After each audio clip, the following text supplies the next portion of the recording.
Hello friends, ओम श्री गणेशाय नमः। जय श्री कृष्णा। आप सभी का स्वागत है आपके अपने YouTube चैनल पर। फ्रेंड्स, आज हम आपको इस वीडियो में बताने जा रहे हैं श्रावण मास की कृष्ण पक्ष की कामिका एकादशी की व्रत कथा, महत्व और कामिका एकादशी के दिन किए जाने वाले उपायों के बारे में। फ्रेंड्स, वीडियो शुरू करने से पहले आपसे रिक्वेस्ट है, अगर आप हमारे चैनल पर नए हैं और आपने अभी तक चैनल को सब्सक्राइब नहीं किया है तो प्लीज सब्सक्राइब कीजिएगा चैनल को, साथ ही प्रेस कीजिएगा बेल आइकन को, जिससे नए वीडियो से रिलेटेड नोटिफिकेशन आपको तुरंत प्राप्त हो सके। और वीडियो पसंद आने पर वीडियो को लाइक और शेयर जरूर कीजिएगा ताकि सभी भक्तों को इस वीडियो का लाभ प्राप्त हो सके। और कमेंट बॉक्स में जय श्री कृष्णा जरूर लिखिएगा। श्रावण मास की कृष्ण पक्ष की एकादशी को कामिका एकादशी कहते हैं। धर्म शास्त्रों के अनुसार जो मनुष्य इस दिन भगवान विष्णु जी की पूजा करते हैं, उनसे देवता, गंधर्व और सूर्य आदि सभी की पूजा हो जाती है। धर्म ग्रंथों के अनुसार कामिका एकादशी के व्रत का महत्व स्वयं भगवान ब्रह्मा जी ने नारद जी को बताया था। उनके अनुसार कामिका एकादशी के व्रत से जीव मनुष्य योनि को प्राप्त होता है। जो मनुष्य इस एकादशी के दिन भक्ति पूर्वक तुलसी दल भगवान विष्णु जी को अर्पण करते हैं, वे संसार के समस्त पापों से दूर रहते हैं। जो मनुष्य इस एकादशी की रात को भगवान विष्णु जी के मंदिर में घी या तेल का दीपक जलाते हैं, उनके पितृ स्वर्ग लोक में अमृत पान करते हैं तथा वे 100 करोड़ों दीपकों से प्रकाशित होकर सूर्य लोक को जाते हैं। पापों को नष्ट करने वाली इस कामिका एकादशी का व्रत मनुष्य को अवश्य करना चाहिए। कामिका एकादशी के व्रत के महात्मा को श्रद्धा से सुनने और पढ़ने वाला मनुष्य सभी पापों से मुक्त होकर विष्णु लोक को जाता है। फ्रेंड्स, अब आइए जानते हैं कामिका एकादशी के दिन किए जाने वाले उपायों के बारे में। यदि आप कर्ज के बोझ से दबे हैं तो कामिका एकादशी के दिन सुबह के समय पीपल के वृक्ष पर जल चढ़ाना चाहिए। पीपल में भगवान विष्णु जी का वास होता है और मान्यता है कि कामिका एकादशी के दिन जल और दीप दान से मानसिक शांति भी मिलती है। सुख, सौभाग्य और समृद्धि के लिए कामिका एकादशी के दिन सुहागिन स्त्रियों को अपने घर पर बुलाकर उन्हें फलाहार खिलाएं और स्वाद की सामग्री वितरित करें। कामिका एकादशी के दिन दक्षिणावर्ती शंख की पूजा करने का भी विधान होता है। इससे भगवान विष्णु ही नहीं, माँ लक्ष्मी भी बेहद प्रसन्न होती हैं। शंख को लक्ष्मी जी का भाई माना गया है। फ्रेंड्स, अब आइए प्रारंभ करें कामिका एकादशी की व्रत कथा। धर्म ग्रंथों में कामिका एकादशी की 2 कथाएं प्रचलित है। पहली कथा कामिका एकादशी की व्रत कथा सुदीप मुनि और युधिष्ठिर से जुड़ी हुई है।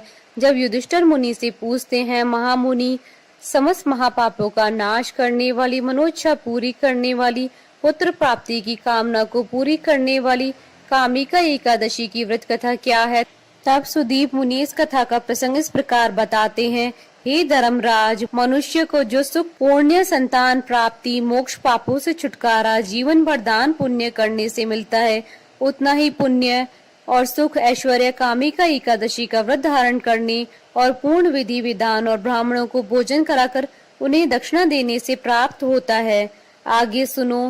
कामिका एकादशी के दिन भगवान विष्णु जी की आरती, दीप दान कर तुलसी के पत्ते चढ़ाने से वो पुण्य मिलता है जो लाखों करोड़ों के हीरे जवाहरात के दान से भी नहीं मिलता है। प्रत्येक मनुष्य को इस एकादशी का व्रत करना चाहिए। ऐसा करने से सारी मनोइच्छाएं पूरी हो जाती है। मुनिवर आगे कहते हैं, इस कामिका एकादशी का व्रत करने से प्रत्येक स्त्री पुरुष को वह सब कुछ प्राप्त हो जाता है जो वह दिल से चाहते हैं। संसार में सुख और ऐश्वर्य की प्राप्ति के साथ ही जीवन लीला की समाप्ति पर उनके लिए मोक्ष के द्वार खुलते हैं।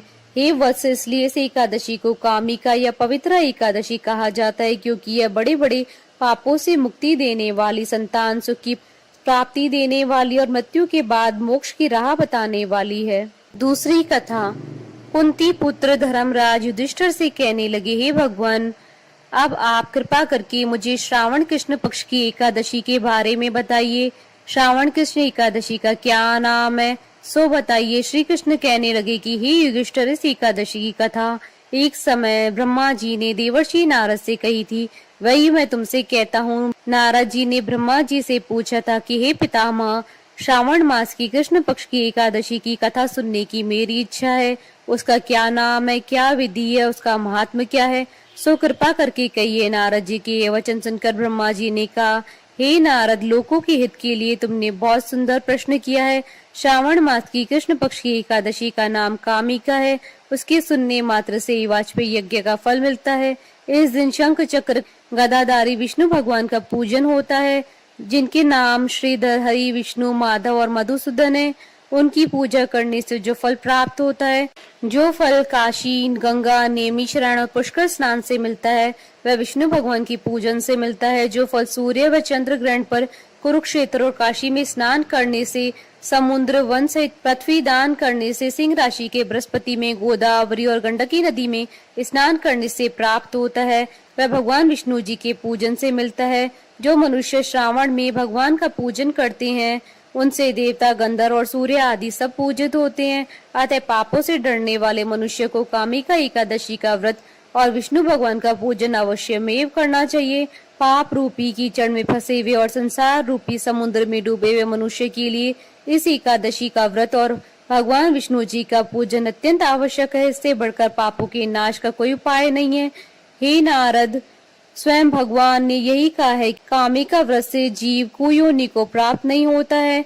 जो मनुष्य इस एकादशी के दिन भक्ति पूर्वक तुलसी दल भगवान विष्णु को अर्पण करते हैं, वे संसार के समस्त पापों से दूर रहते हैं।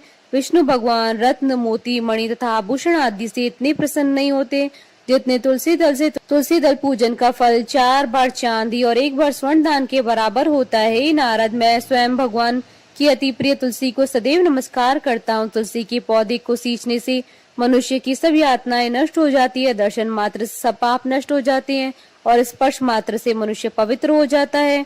कामिका एकादशी की रात्रि को दीप दान तथा जागरण के फल का महात्मा चित्रगुप्त भी नहीं कह सकते। जो इस एकादशी की रात्रि को भगवान के मंदिर में दीपक जलाते हैं, उनके पितृ स्वर्ग लोक में अमृत पान करते हैं तथा जो घी या तेल का दीपक जलाते हैं, वे 100 करोड़ दीपकों से प्रकाशित सूर्य लोक हो जाते हैं। इस संबंध में मैं अब आपको एक कथा सुनाता हूँ, ध्यान पूर्वक सुनिए। एक बार एक गांव में एक वीर क्षत्रिय रहता था। एक दिन किसी कारणवश उसकी ब्राह्मण से हाथापाई हो गई और ब्राह्मण की मृत्यु हो गई। अपने हाथों से मारे गए ब्राह्मण की क्रिया उस क्षत्रिय ने करनी चाहिए, परंतु पंडितों ने उसे क्रिया में शामिल होने से मना कर दिया। ब्राह्मणों ने बताया कि तुम पर ब्रह्महत्या का दोष है, पहले प्रायश्चित कर इस पाप से मुक्त हो, तब हम तुम्हारे घर का भोजन करेंगे। इस पर क्षत्रिय ने पूछा कि इस पाप से मुक्त होने का क्या उपाय है। तब ब्राह्मणों ने बताया कि श्रावण मास की कृष्ण पक्ष की एकादशी को भक्ति भाव से भगवान श्रीधर का व्रत एवं पूजन कर ब्राह्मणों को भोजन करा के सदक्षिणा के साथ आशीर्वाद प्राप्त करने से इस पाप से मुक्ति मिलेगी। पंडितों के बताए हुए तरीके पर व्रत करने वाली रात को भगवान श्रीधर ने क्षत्रिय को दर्शन देकर कहा, तुम्हें ब्रह्महत्या के पाप से मुक्ति मिल गई है। इस व्रत को करने से ब्रह्महत्या आदि के सभी पाप नष्ट हो जाते हैं और इस लोक में सुख भोगकर प्राणी अंत में विष्णु लोक को जाते हैं। इस कामिका एकादशी के महात्म्य के श्रवण और पठन से मनुष्य स्वर्ग लोक को प्राप्त करते हैं। बोलिए भगवान विष्णु की जय, सनातन धर्म की जय। हमारे साथ इस वीडियो में अंत तक बने रहने के लिए आपका धन्यवाद। ओम श्री गणेशाय नमः। जय श्री कृष्णा।